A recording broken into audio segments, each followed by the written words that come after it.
தூத்துக்குடி மாநகர பகுதியில் மழை நின்றாலும் குடியிருப்பு பகுதிகளில் சூழ்ந்துள்ள வெள்ள நீரால் பொதுமக்களின் அன்றாட வாழ்க்கை பாதிக்கப்பட்டுள்ளது.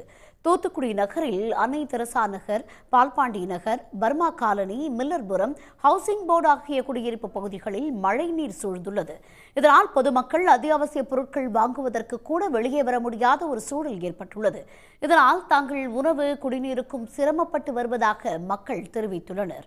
எனவே இந்த மழை நீரை வெளியேற்ற மாநகராட்சியும் மாவட்ட நிர்வாகமும் நடவடிக்கை எடுக்க வேண்டும் என அவர்கள் வலியுறுத்தியுள்ளனர். தண்ணிக்குள்ள பிள்ளையெல்லாம் கிடந்து ரொம்ப கஷ்டப்படுது.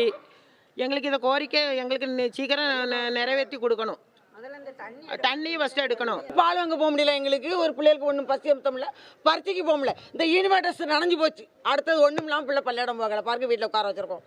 தயவுசெய்து இதுக்காக ஒரு நடவடிக்கை ஏதாவது ஒன்று எடுக்க சொல்லுங்க. இஷ்டம்.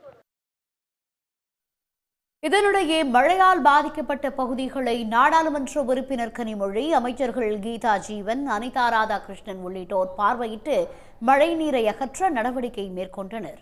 இதனையடுத்து தூத்துக்குடி மாவட்ட ஆட்சியர் அலுவலக வளாகத்தில் இடுப்பளவிற்கு தேங்கியிருந்த மழை நீரை மின் மோட்டார் மூலம் அகற்றி கிருமிநாசினி தெளித்து அதன் பின்னர் மக்கள் குறைதீர்க்கும் முகாம் நடத்தப்பட்டது.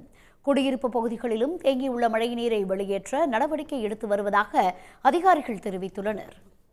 உடனுக்குடன் செய்திகளை தெரிந்து கொள்ள சன் நியூஸ் பெல் ஐகானை கிளிக் பண்ணுங்க.